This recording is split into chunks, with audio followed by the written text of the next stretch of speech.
Welcome back after a much too long hiatus to our SoulWiggle podcast. Today we're diving into the concept of home. What does home mean to you? What makes your home unique to your own authenticity? Also, we dive into how can we create a little bit more connection in not only our day-to-day lives, but also at home with our family, with those people that we're bringing in, and that next awkward cocktail party that you go to, we've got some tactics to make it way less awkward.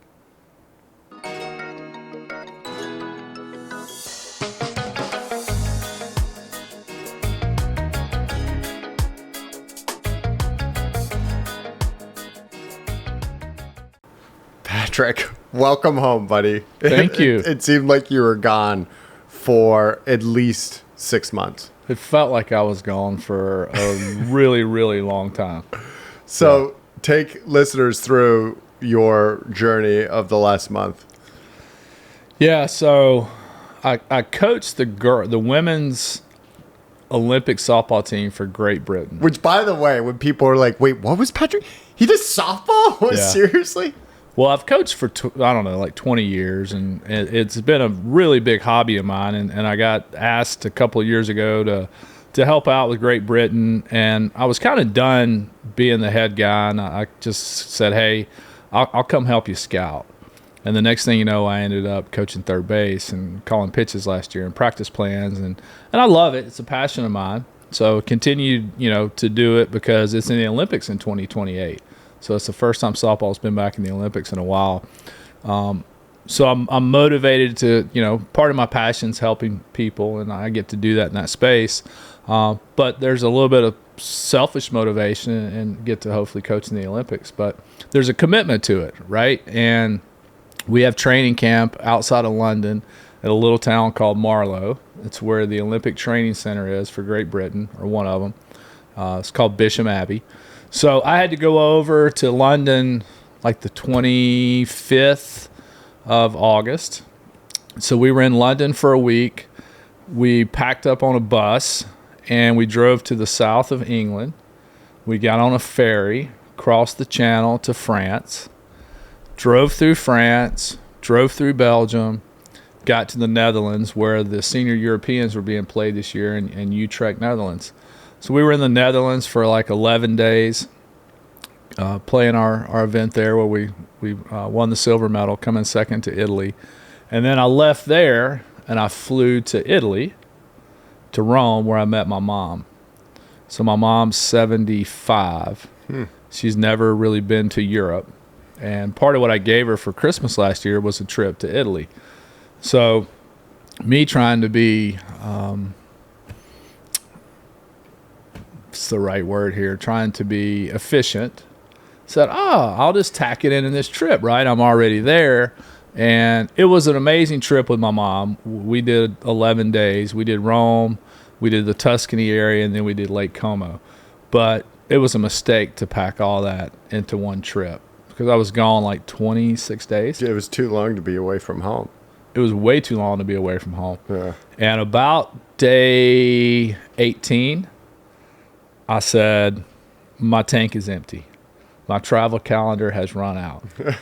And I found myself becoming edgy. I found myself becoming agitated at little things, especially stuff my mom would do. And I had to remind myself why I'm there and to really experience this time with her. And so that was hard to put myself back into that place when I really, really wanted to be home and really wanted to be settled. And part of the downside of a trip like that is everybody controls your schedule. So when you're at training camp from daylight to dark, right? You wake up in the morning, you have training sessions, you have practice, you have team meetings, you have team lunches, you have goal settings in the afternoon, you have practices in the afternoon, then you have team dinners at night, and then you go to bed and you do it all over again. And then it's the same thing when you get to the tournament. You have scouting, you have team meetings, you have pregame, you have all this stuff. And then, I get to Rome and I have all these activities set for my mom and I. And you know me, I'm an introvert. I've moved closer to being an extroverted introvert.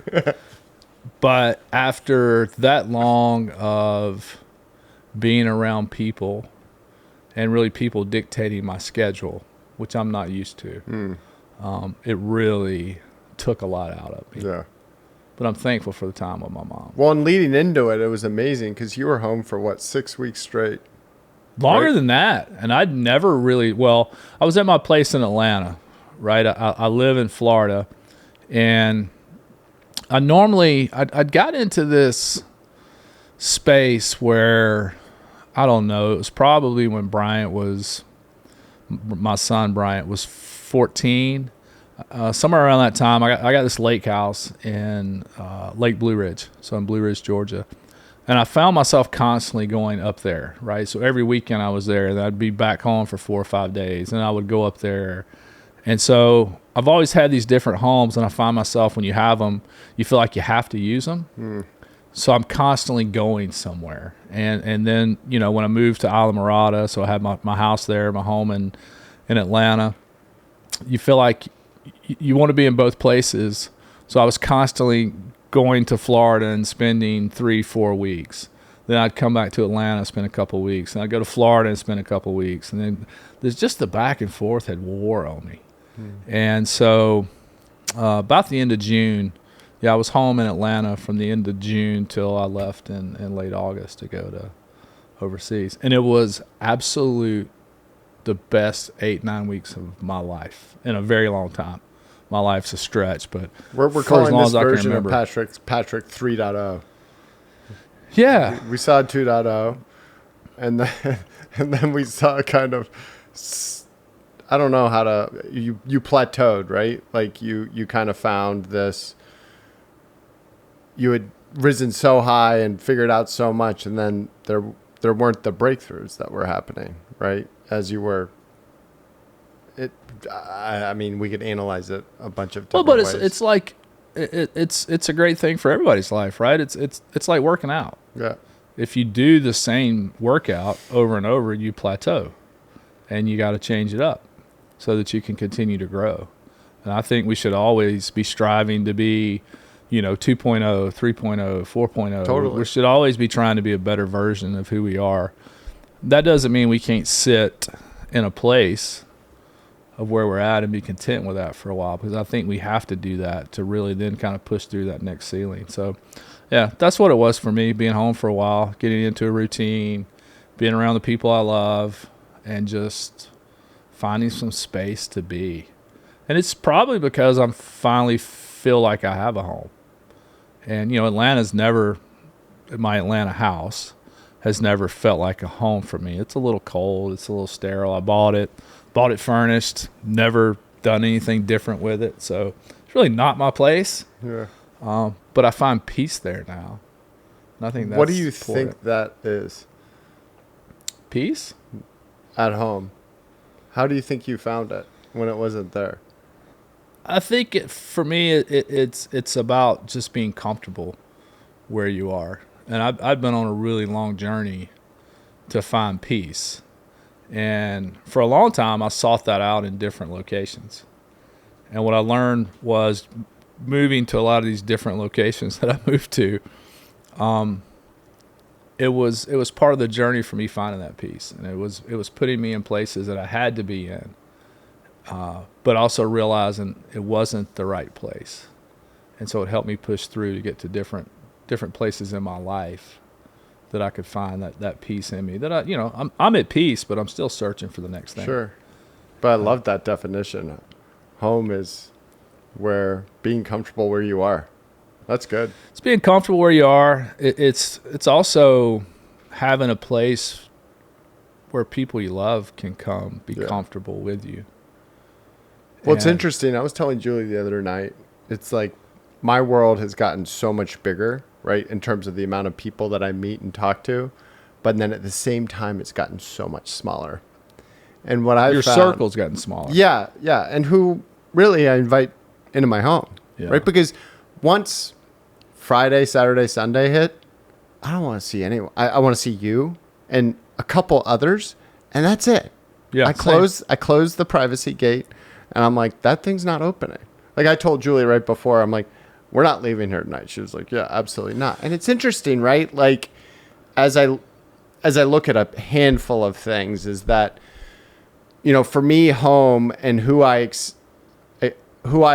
willingly bring into it, that's a really important thing. In the same way that you do it with either me coming over and cold plunge saunaing or Sunday night dinners with the whole family, right? Like, it's in that I think that's where connection and the awesomeness, that's what I strive for, right? And as I run and gun all day, every day, similar to what you do, because you run and gun all day long, it's where I recharge, right? And I think one of the visions that I at least had for myself was this thing where the people that were coming into my home were also the people that I was doing business with, right? And it's with my family and their family. And there aren't these lines between what is work, life, passion, and play, right? And now I'm starting to see it happen. I'm like, oh my gosh, this is so awesome. But at the same time, I do think that it's important that you keep a very high wall or a high threshold for who it is that you truly do accept into that home. Does that make sense? Yeah, for sure. But what changed for you, right? Because that is something somewhat new for you. Yeah. You're high energy, you're super extroverted, and you love people. Yeah. But I think you've gotten to a place now where you're a little more protective of your hula hoop, not in like an unhealthy way, but in a very healthy way. Yes. Where you realize, hey, there has to be, because a lot of, like you said, all the people you're inviting in your home are people that you work with. Yeah. So I assume you had to find a line to go, I got to figure out how to turn that off. I think what creates that is disappointment. And I confide probably most in Julie, my wife, where I was like, why am I always disappointed by people? Right? I feel like I get to this threshold, even after years of working with someone, then all of a sudden it's like, oh, here it comes. Dang it, right? And I think the more times that happens, the more important, and it's a muscle, right? And we have to be super discerning about how it is we accept people in. And I think it's actually from either getting burned or disappointed in those that I'm learning to keep that circle a little bit smaller. And because it's a privilege on both sides, right? And it shouldn't feel like effort on either side. I remember you're in Europe, right? And you texted me randomly. It was super early here. Yeah. And I don't know exactly what you said, but you said, in our relationship, who do you think gets the most value? Gets the most value. Yeah.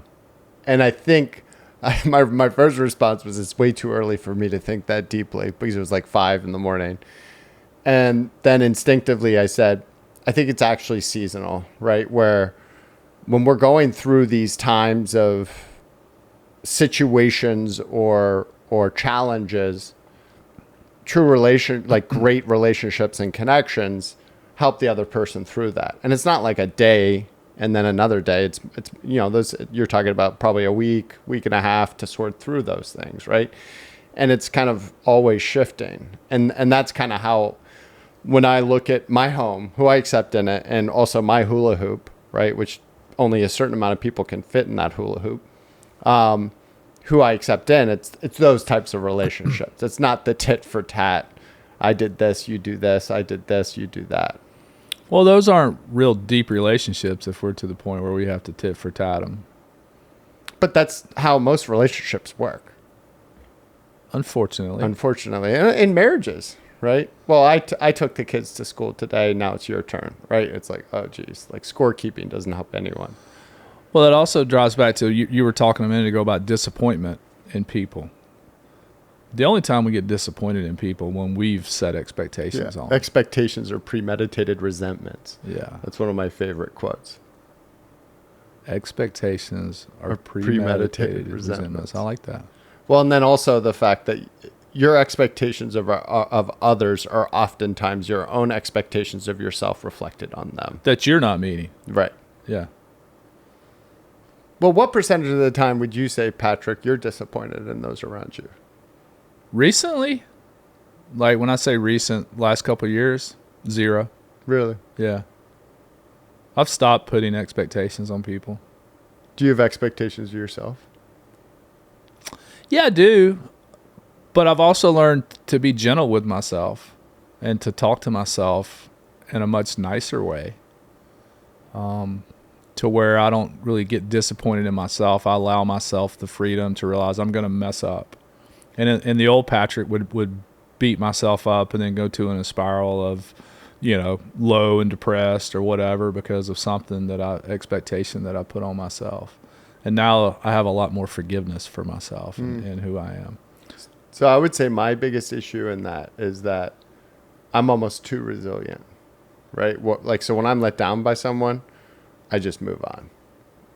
But I also will shoot them between the eyes with my sniper. Yeah. And then they're done, right? And I just move on. What do you mean shoot them between the eyes? Well, I'll tell Julie, like, when I'm on the brink of, like,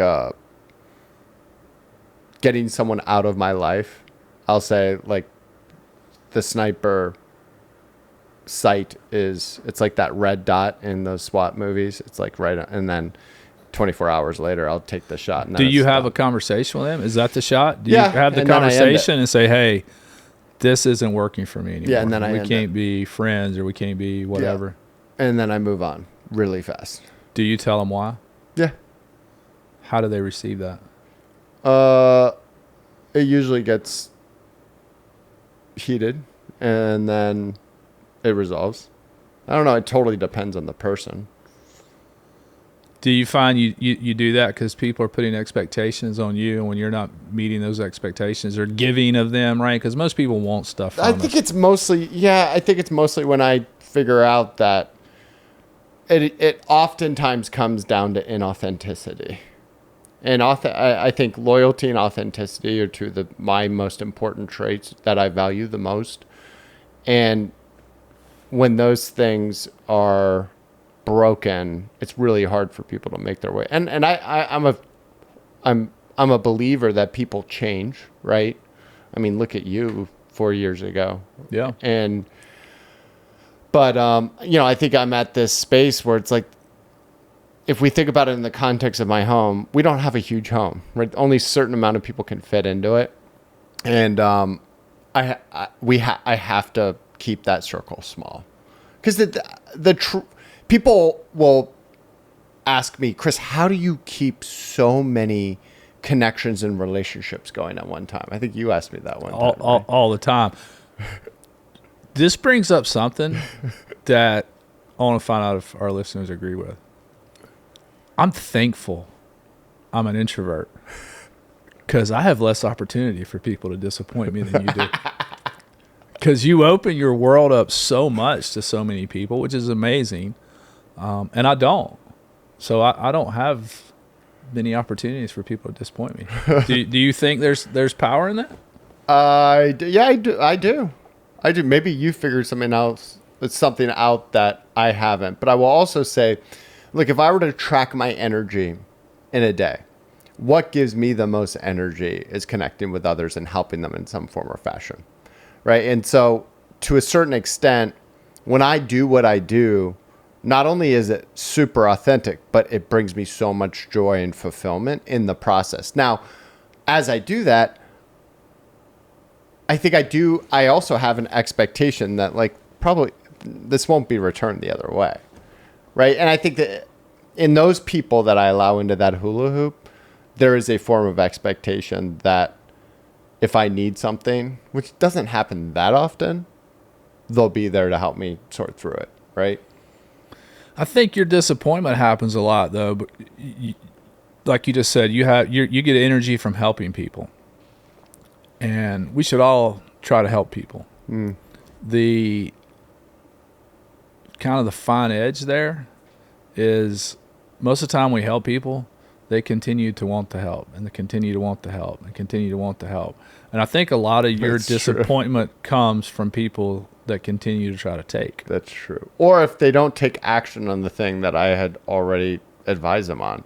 And that's what's so astounding to me is how often people make the same mistakes over and over again, and they don't rectify the one thing because they're not ready, Chris. Yeah.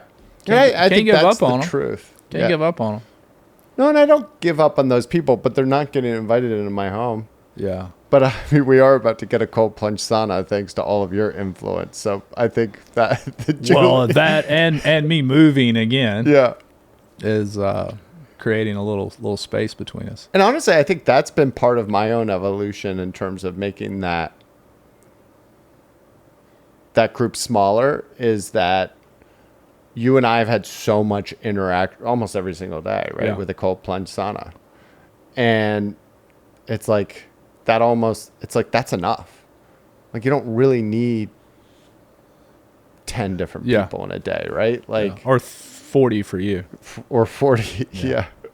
Sometimes, but by Friday, I'm done, right? By Friday, I'm like, all right, I'm totally cool with just seeing Llama Ding Dong, you, Julie, and my family, right?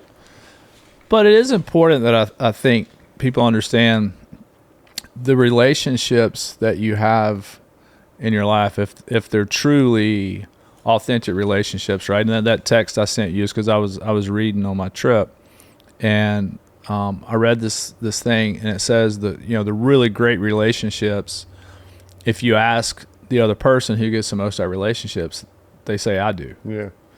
And when that's taking place, those things don't take any energy from you. And for me, being the extrovert, and I always need my space, I need my time, I don't ever find that with you. I can hang out with you all the freaking time. I don't exhaust you. No, you don't exhaust me because it's real. Yeah. And there's just no expectation from it. It's just you allow me to be who I am. Hopefully I allow you to be who you are. And I think that's what people need to seek in everybody else in their lives. Allow them to be who they are. And hopefully in turn, they allow you to be who you are. But here's my pushback on that is I think of any social event as I'm going to someone's home, right? Yeah. And it's a dinner party, a cocktail party, whatever, right? I hate that stuff. And people think because I'm such an extrovert, I hate it.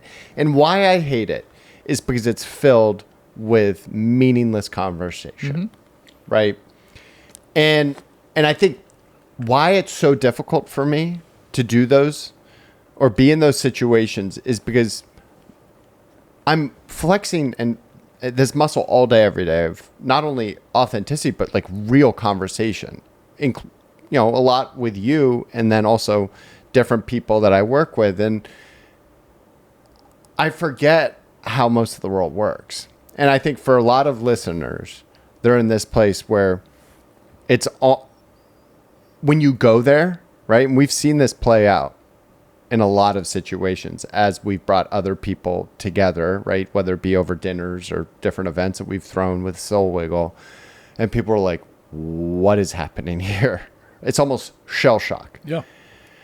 And my question for you, if someone that's successfully evolved to that place of living and breathing that authentic self all day, every day, how do people start that journey? Right? If you're not naturally wired for it, where is it that people can start? I think you got to find one person that you can be comfortable to show your soul and to show who you are. And probably starts with that relationship with yourself and being able to truly know yourself and to show yourself and to be accepting of who you are. And then you can expand that out into the world. I think it's with one person at a time. And it may ever be just one person, and that's okay. But I think once you find that, that one person is yourself, and then you find one other person, it just creates comfortability and other situations where you are at a cocktail party or a dinner party where the reality of it is authenticity is never going to exist in those places because they're not set up for that, right? Cocktail parties for somebody to say, hey, come look at my stuff or come look at my friend group or, let me sell you something or there's always a motive behind it. for the most part. It's not just to get people together and to be authentic. And I think if you know that and you have that space where you can go be that at the time, then you can excel in those places, and they don't exhaust you out of that. That's good advice. And I think so many people misinterpret that as, I need to go find a mentor, right? And the problem with a mentor-mentee... Such an overused word. Yeah, and the problem with a mentor-mentee relationship is that neither one ever really gets vulnerable or authentic, right? No. It's always like this one-way track to... And I hate that stuff.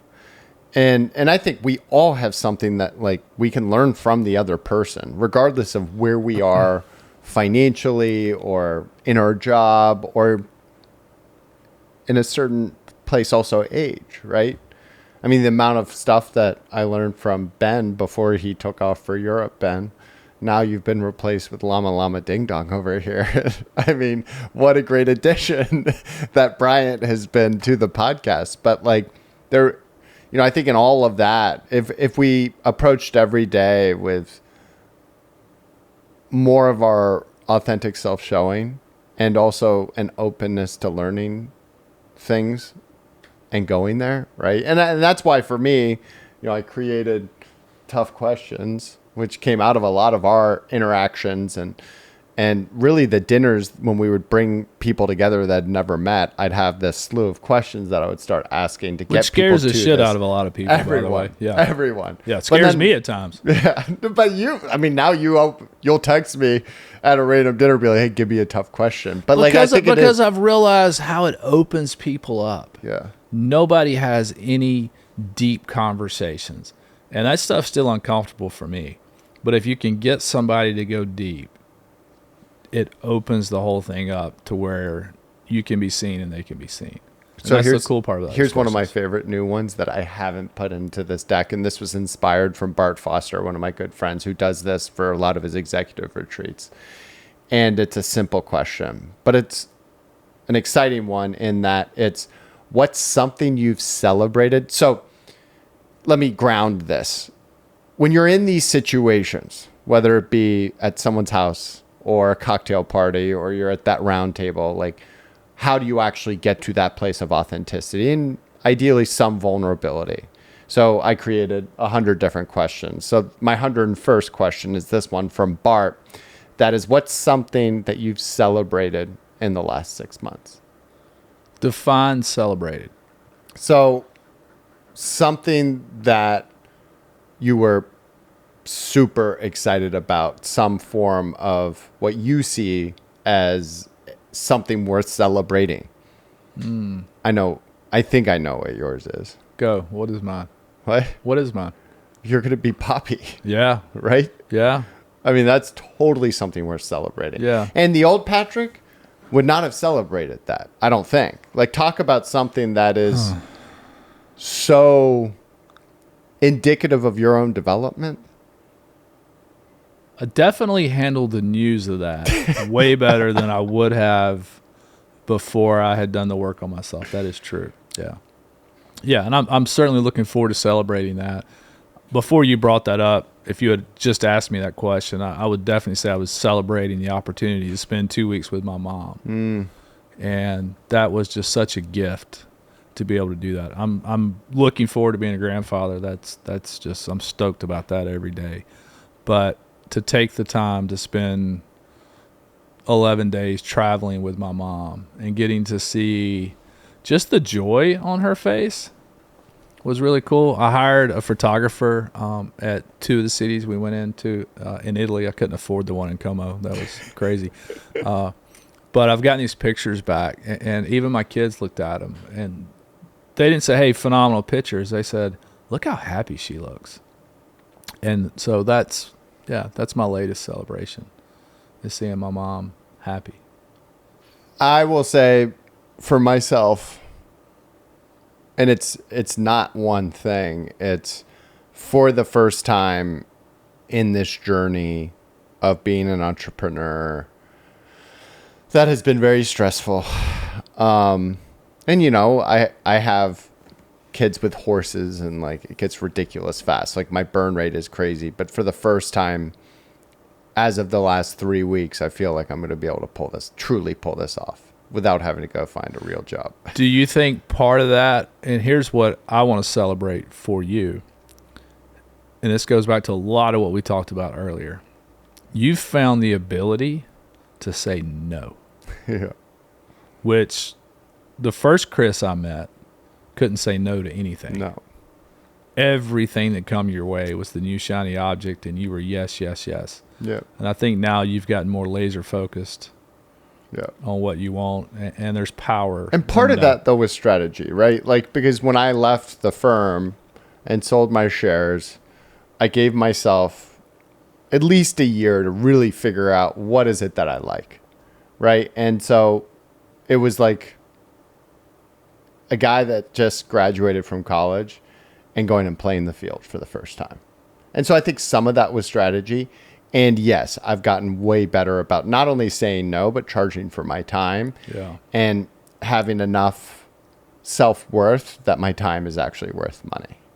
Right. And I think for so long, and we can dissect this more. I mean, you and I have similar relationships in that I always want to exceed that person's expectations because of how I was raised and what I did or didn't get from my dad and that relationship. Right. And I always wanted to impress him. And that was my metric of success is like, well, does my dad think I'm successful? And when I finally threw that away, coming out of my rock bottom, like I don't even tell my dad what I'm up to because he would just shake his head and be like, "What?" Like, well, he would still shit on it, and even though we've healed from a lot of that stuff, it still affects us. It's not worth it, right? And I think, part of my evolution or development is really with that, and I think that's when we look at this concept of home and making that circle smaller. That is a product of being able to say no to a lot of stuff. 1,000%. Right? So, I don't care. And you and I get invited to a lot of ridiculous things with actors and actresses. Like, right? And I'm like, I don't want to do that. I don't want to do any of it. I don't need anything for the Instagram. Like, no. I've got enough connections. I don't need any more. Yeah. Even, we also get invited on crazy adventures and trips.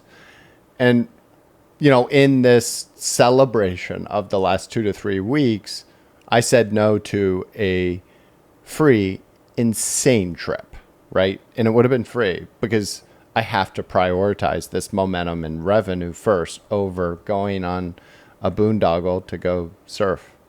Which was a phenomenal trip. I'm proud of you for saying no, right? It allowed you to be focused. Right. So what's your definition of home? My definition of home, I mean, to me, home is so important in that I put a lot of time and energy into setting the vibe of my home. And even here, right? Like, and this is much more of a surf vibe because this is my office and where I hang out and bring people through. But I invest in smells, right? Candles, sprays, like, because I want it to feel super comfortable. And it's kind of the opposite of like my parents' home, where it's like the sofas look cool, but they are not comfortable. Yeah. Right. Like I got my Pluffle in the middle of my family room, which is my human dog bed. And it's bright pink and fluffy. And when people come into my home, they're like, this isn't what I expected. I'm like, what? The Pluffle in the middle? Because it's a verb for me, because when I want to unwind at the end of the day, you're pluffling. I pluffle like a mofo. Yeah. Right? I sit in that pluffle.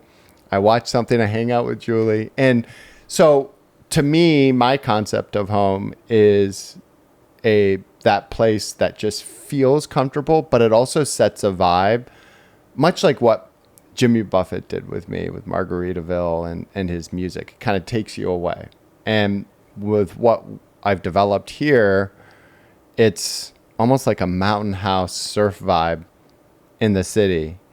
And what I can't wait for is to have a little bit more of the people coming in and coming out with the cold plunge sauna that you forced me to You're welcome. To dive into. You're welcome. So home has to be a place where you can let all your walls down. Yeah. And it has to be comfortable, and it has to serve that function of this is where I can just be who I am. Well, and that not that many people can fit in my home comfortably.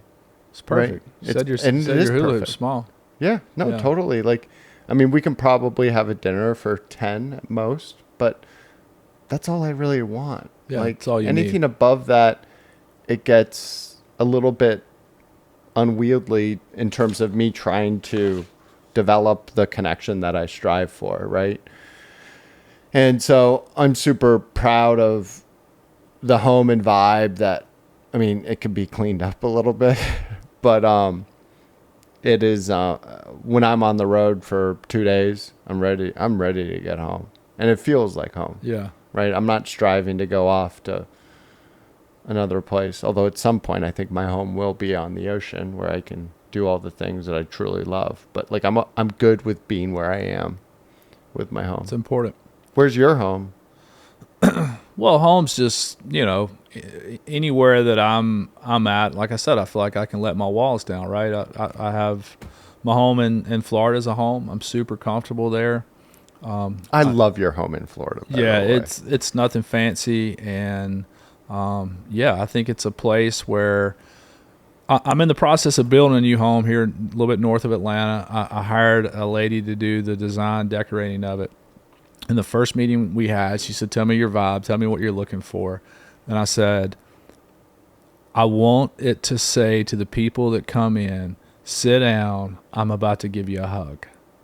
And I think my Florida house does that. Mm-hmm. I think it's comfortable where everybody can come in there and let their wall down. They feel like you're going to get a hug here. And, that's what I want my new house in Milton to be as well. I want it to be a place where people can come in and let their walls down. And I want it to be a place where I can come in and let my walls down. And that my kids want to come, my grandkids want to come, because they feel it's that safe place as well. I love it. I love it. I can't wait to see your home come together up there. Yeah, same. And the amount of lives that will be changed coming through there. Yeah. And, that for me has been a super important thing of I want my home to be selectively a place that people not only feel comfortable, but they have these breakthroughs.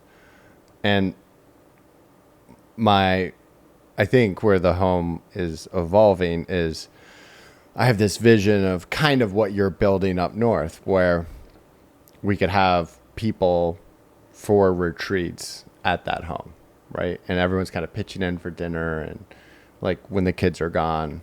Where you can have community. True community, Yeah. yeah. So that's yet to come. We got to now continue to double down on what SoulWiggle is, right? You have that here now, and right, you've said a couple of times, my home's not that big, and what I want people to understand is, home's not defined by size. It's not defined by grandiose looks or furniture, or it's just about creating a safe place for you and your family and the people that you love, and you can do that in any environment. And a lot of it's the energy that we put off. And I think one thing I would encourage listeners to do is make your home a place where authenticity and connection can thrive. And that starts with asking the right questions. And I think in all of us, we get so busy and stuck that we go to what is comfortable. And that's, how's your job? How was your day? Every day I pick up my teenage daughters. The last thing they want to hear from me was, how was your day? Any excitement? Well, they're not going to answer it anyway. No, they're not. Yeah. No. I mean, that's a whole other podcast dealing with teenage daughters. But ask the questions, right? Go there. And both with your family that are in your home, but also those that you invite in. And, I think we're at the very beginning of a journey with SoulWiggle that more listeners will be able to experience the same sort of breakthroughs that I've witnessed with you, right? Which is what inspires me the most in this project with you, Patrick, right? Well, that's the purpose of us doing this. I've lived this great life, but also a really miserable life, and going through a lot of really bad decisions, bad emotions, bad choices, bad relationships. and getting to a place of health in my life. I really want to show other people the way to do that and to get there a hell of a lot quicker than I did. And that's awesome. super important. It's awesome. Yeah. So I think my challenge for listeners out of today's episode is define what your home is and ask yourself, is this the home that I truly desire? And is it a place that I can be not only my authentic self, but also create more of those authentic connections with those around me, both family as well as friends? And I will also challenge you to start asking those questions to get to that place of vulnerability and authenticity in a much more deliberate fashion, whether it be at the dinner table or the next time you have a couple over for dinner. And I wish I had promotional codes for the amount of candles and smells, but I do think that smells and music are the best way to set that vibe. And what is your authentic self? What makes that space a little bit unique to you and memorable? And so music and smells are scientifically or psychologically proven to be that for people. That's my challenge. Show a little bit of who you are so that people, that when they show up, they can let some walls down too, because they see you being who you are. Like I said, my challenge is realizing you don't have to change your house. You don't have to do a lot of things to it. Just show the people that come in at love. And when you show the people that come in at love, it'll change something internally to you to where your house feels like more of a home, even when nobody's there, because it's filled with that love that you've put out in there. Love it. Awesome. That's my challenge. I think that's a wrap. We can't wait for everyone to tune in to our next SoulWiggle episode, which will be coming much sooner than the last one because Patrick's finally home. He's finally home.